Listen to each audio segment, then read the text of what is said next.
Vamos falar do Banco ABC e vamos comentar os resultados desta importante instituição financeira.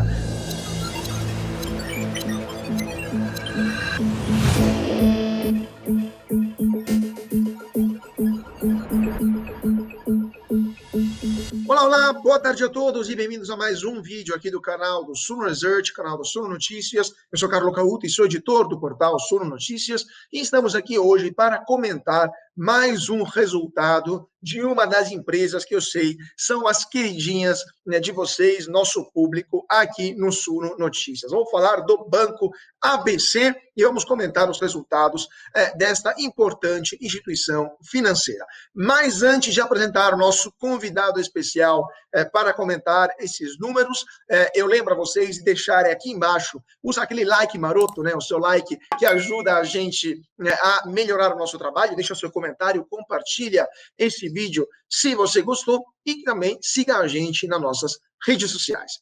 Vamos então aos números, vamos falar do quarto trimestre do ano passado e também de todo 2020 com o nosso convidado especial, que é o Ricardo Moura, que é o Head de RI, né, e M&A proprietário do Banco ABC.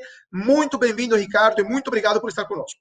Obrigado, Carlos, obrigado pela oportunidade de participar do canal de vocês e boa tarde a todos, toda a nossa audiência. Muito obrigado. Então, vamos diretamente ao que interessa. O resultado divulgado na última segunda-feira para o Banco ABC registrou um lucro líquido recorrente de 106 milhões de reais no quarto trimestre de 2020, um valor equivalente a uma queda de 11,4% em relação ao mesmo período de 2019. Na comparação com o trimestre anterior, né, ou seja, com o terceiro trimestre do ano passado, esse resultado registrou um crescimento de 44,2%. Agora, né, essa redução do lucro do quarto trimestre em comparação com o mesmo período de 2019 é explicada, segundo o próprio relatório divulgado pelo banco, por despesas de provisão, queda do patrimônio líquido remunerado a CDI, redução da receita de serviços e o aumento na margem financeiras com clientes e com o mercado. Ricardo, vamos comentar um pouco esse resultado, vamos entender como é que foi esse quarto trimestre do ano passado e também um pouco como é que foi o ano passado como um todo. Perfeito.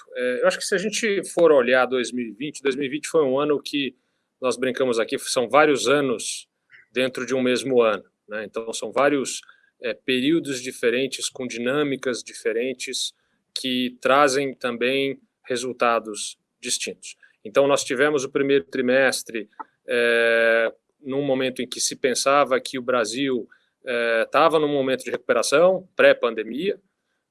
Nos últimos 15 dias de março, a gente começa a sentir efetivamente o efeito de uma crise que nunca tínhamos vivido nada parecido antes. Foi uma crise primariamente sanitária e, como característica, ela teve uma velocidade muito grande de impacto.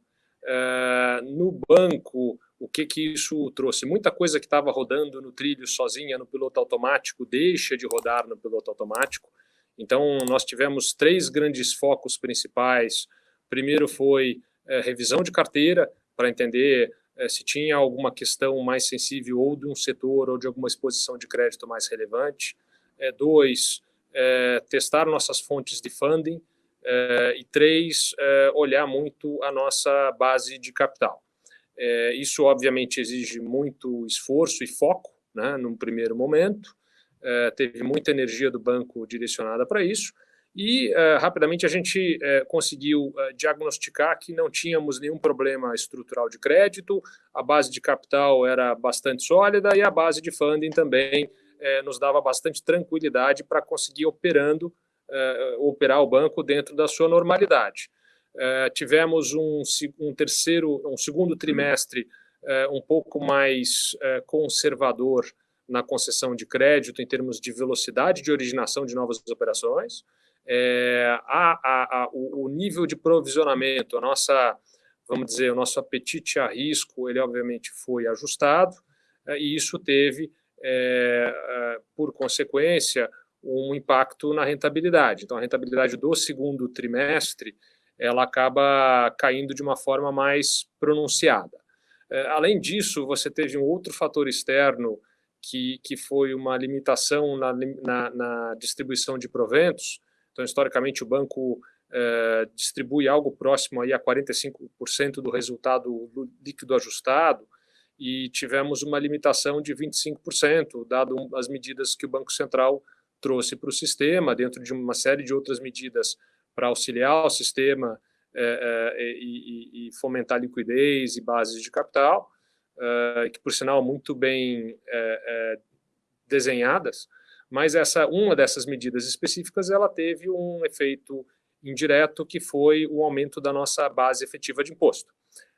Isso também foi algo que afetou o resultado do ano. Então, no terceiro trimestre, a gente tem alguns ventos contra, como nós falamos aqui. Então, você teve um aumento de provisões muito acima da média histórica, você teve o aumento da taxa efetiva de imposto, e teve também uma terceira linha do balanço, que foi o do P&L, que foi bastante afetada, que foi a linha de receita de serviços, principalmente relacionadas a mercado de capitais e M&A, que com a desaceleração do nível de transações, essa linha sofreu bastante. Então, do mesmo modo que nós tivemos em 2019 o nosso pico histórico de receita nessa linha, no primeiro semestre de 2020 a gente teve o nosso vale histórico nessa linha da mesma forma.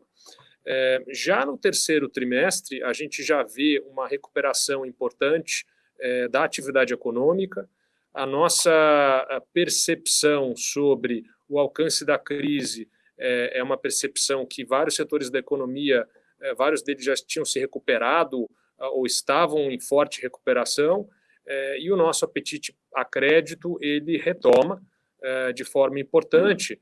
Então, no terceiro trimestre, a gente consegue crescer a concessão de crédito de forma importante, e até aquele momento se torna o trimestre onde a gente trouxe o maior número de novos clientes para o banco, muito também dentro de um segmento que é relativamente novo para nós, que é o segmento dos clientes middle, com faturamento entre 30 a 250 milhões de reais por ano. Então, esse terceiro TRI já é um trimestre de recuperação, muito voltado por um início de uma recuperação na receita de serviços e por um aumento da carteira do middle, que naquele momento tinha atingido 4,5% da carteira expandida, né? Carteira de empréstimos expandida. No quarto trimestre, eu acho que você tem um passo adicional dessa recuperação. A gente fecha o trimestre já com 10% de retorno sobre capital, a gente passa de novo a barreira do lucro líquido trimestral ali de 100 milhões de reais, então a gente fez 106 milhões de reais, aquém ainda do nosso potencial trimestral, mas já em linha de uma recuperação. Então a gente vem trimestralmente 6%, 8% e agora 10%, e nesse trimestre especificamente você tem uma recuperação, como você colocou no início, bem mais forte na receita de serviços, você tem alguma flexibilização com relação à limitação da distribuição de proventos, que era 25% e passa a ser 30%, retroativa para o ano todo. Isso nos ajuda pontualmente no trimestre. Agora, a gente ainda teve uma abordagem bastante conservadora com relação ao nível de provisionamento. Então, se nós formos olhar o índice de cobertura, o que é o índice de cobertura? É o nível de provisões que nós temos, dividido pelo nível do efetivo atraso. Esse nível, quanto maior, melhor, mais seguro você está, mais defesas você tem do teu balanço. Esse nível ele era um pouco acima de 200% antes da crise. A gente fechou agora no quarto trimestre em 581%. Então, a gente tem um salto significativo no índice de cobertura. Aqui, a ideia é estarmos preparados para um ambiente mais duro, se ele acontecer. Não existe a certeza que ele vai acontecer, mas caso ele aconteça, a gente tomou a decisão de estarmos mais preparados. E, olhando para frente, você tem dois cenários extremos. Se esse cenário mais duro vier, não deveria haver maiores impactos de rentabilidade, Caso haja um cenário mais benigno, provavelmente você vai ter uma parcela dessas provisões sendo revertidas e ajudando na rentabilidade olhando para frente. Então, se nós olharmos agora para 2021, aqueles ventos contra que nós tivemos, que foram um aumento, vamos dizer, muito duro de provisões, a probabilidade que isso se perpetue é baixa, menor. A receita de serviço que foi impactada duramente em 2020 tem uma tendência de continuidade de recuperação e, por último, a taxa efetiva de imposto, tudo mais constante, deveria voltar para os níveis ou para as estruturas pré-pandemia e não deveria impactar o resultado, né? Isso tudo são questões, eu diria, estruturais. Além disso, você tem uma mudança de balanço. Então, quando nós entramos o ano de 2020, o segmento middle ele equivalia a mais ou menos 2,5% da nossa carteira expandida. Ele estava um pouco abaixo de 800 milhões de reais. Hoje, esse segmento, no fechamento de dezembro de 2020, esse segmento atingiu a marca de 2 bilhões de reais. Então, é um crescimento importante. Isso equivale mais ou menos a 6% da nossa carteira expandida hoje. O que isso muda? Você tem uma mudança de mix que vai fazer com que, como o spread do segmento middle ele é mais interessante, a receita de juros que esse portfólio, que agora de 2 bi na partida, vai gerar ao longo de 2011, ele é um vento a favor importante.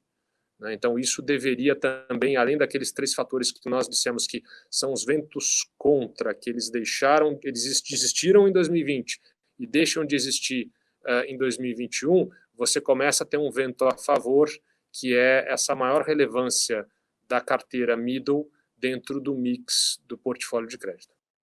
Claro.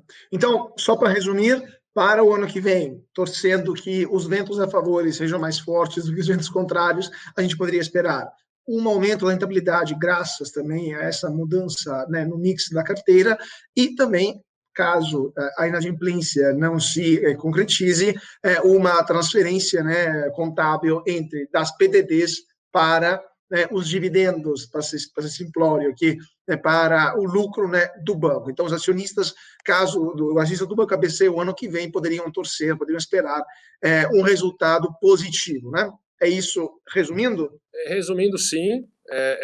No melhor das hipóteses, claro, no cenário positivo.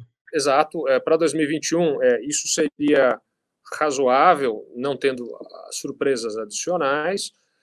Outro ponto também importante e que isso nós passamos a fazer a partir de 2019 e 2020 houve um aumento do nível de despesas, né, do banco. Isso foi algo planejado, foi algo comunicado no início de 2020. Nós acabamos fazendo uma despesa até menor do que a despesa inicialmente anunciada. O nosso guidance no início de 2020 era para um aumento de despesas de até 16% de crescimento anual. Ele acabou sendo de 4%, porque nós acabamos fazendo outras medidas para um controle de despesas maiores durante a pandemia. Agora, o que a gente olha como um dos guidances que nós demos para o ano de 2021? É um crescimento de despesa anual entre 16% a 18%. Mas o que é isso? O que quer dizer isso? O banco ele começou, a partir de 2019, a lançar alguns produtos novos ou iniciativas novas.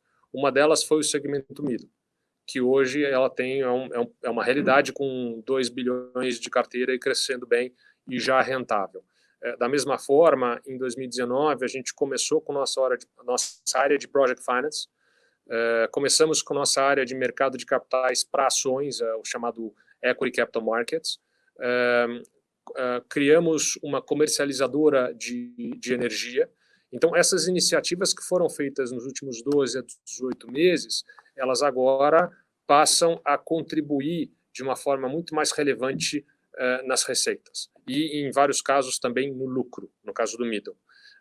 O que acontece agora é que a gente tem uma nova safra de iniciativas e que elas, obviamente, no primeiro momento, elas demandam pessoas e investimentos. E é por isso que o nosso nível de despesas e custos ele acaba tendo um guidance um pouco maior para esse ano.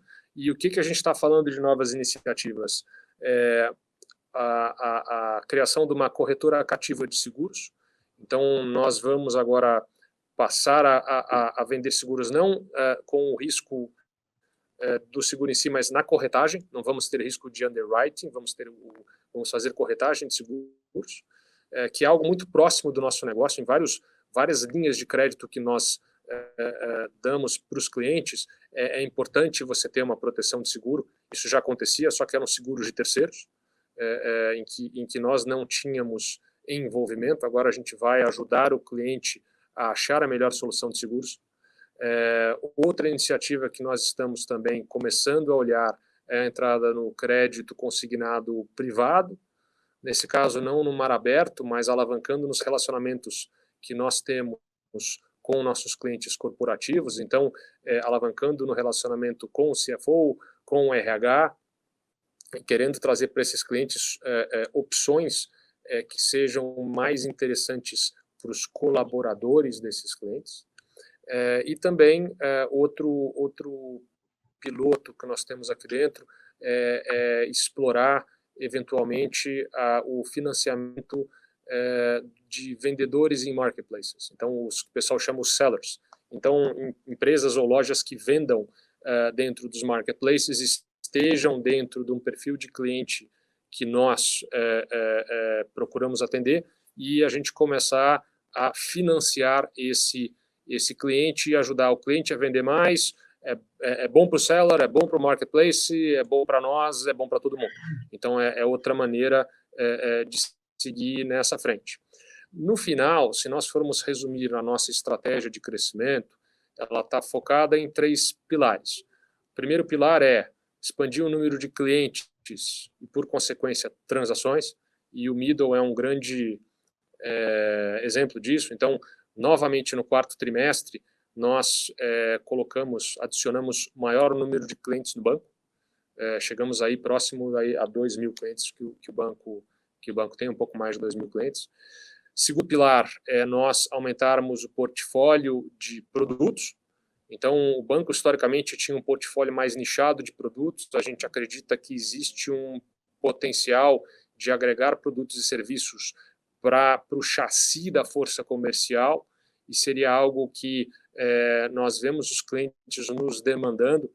Muitos clientes gostariam que nós tivéssemos mais produtos e serviços para oferecer, e para nós isso tem um efeito multiplicador importante, na medida em que o custo de aquisição e manutenção desse cliente, o custo marginal disso é muito baixo. E por último, é uma otimização de canais de distribuição, seja nós distribuirmos os nossos produtos através de canais de terceiros, ou seja, terceiros distribuírem seus produtos através da nossa força comercial. Agora, telegraficamente, só para o nosso público e também os acionistas do Banco ABC entenderem o futuro, o 2021, né? Quais são as previsões que o banco tem para 2021. Como é que vocês estão enxergando esse ano que está entrando agora, né? Qual que é a previsão do banco? Sempre, obviamente, nessa situação muito complexa, muito complicada, muito instável da pandemia, mas, grosso modo, como é que vocês estão? Otimistas, pessimistas, moderadamente otimistas sobre o ano que está entrando e qual a previsão, então, para o resultado até dezembro? A gente está cautelosamente otimista, né? Se a gente for ver ao longo dos trimestres de 2020, o momento mais difícil foi o 2º trimestre do ano passado, onde a visibilidade era menor. Imagino que para todo mundo, né? Não só para nós. O que houve ao longo dos trimestres seguintes, do 3º e do 4º trimestre, foi cada vez mais um aumento de visibilidade, um aumento de atividade e de volume de negócios. Então, nós acreditamos que, não existindo nenhuma informação nova negativa, essa deveria ser a tendência olhando para frente.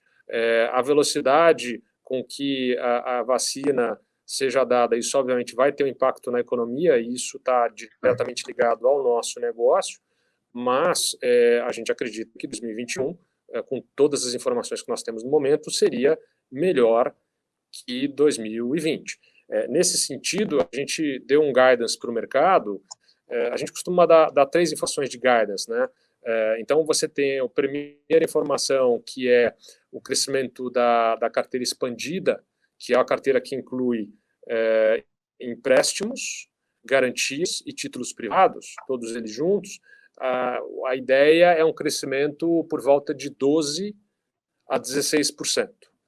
Tá? Seria esse o crescimento nominal dessa carteira para 2021 comparado com 2020. Olhando o segmento middle, e a gente fatia essa carteira em 3 segmentos de clientes. Você tem o segmento large, que são clientes com faturamento acima de 2 bilhões de reais ano, o segmento corporate com faturamento entre 250 e 2 bi, e o segmento middle que nós falamos de 30 a 250. Esse segmento, a ideia é crescer a carteira que fechou 2 bi entre 45% a 55%. Então, adicionar aí mais ou menos 1 bilhão nessa carteira ao longo do ano. E por último, o que nós mencionamos também é a questão do aumento de despesas para sustentar todo esse crescimento e todos os novos negócios que o banco está investindo. A ideia é crescer a despesa em base anual algo em torno de 16% a 18%. Perfeito, perfeito. Então, vamos aguardar esse ano, vamos ver o que vai acontecer e torcemos para que esses ventos positivos, né, esse cenário de moderado otimismo se concretize, né, e vamos comentar com certeza os próximos resultados junto com o nosso Ricardo Moura. Muito obrigado, Ricardo, por ter estado conosco hoje. Obrigado, é sempre um prazer poder participar em patrocinados por vocês. E queria agradecer todo mundo que está seguindo a gente aqui nas redes sociais, no Twitter, no YouTube, no Instagram. Siga também nosso podcast, que todo dia sai do forno, vai direto para a sua plataforma iOS ou Android. E também nosso site, sunoresearch.com.br/notícias, para ficar sempre atualizado sobre todas as informações que movimentam o mercado de capitais. Mais uma vez, muito obrigado a todos pela atenção e até mais.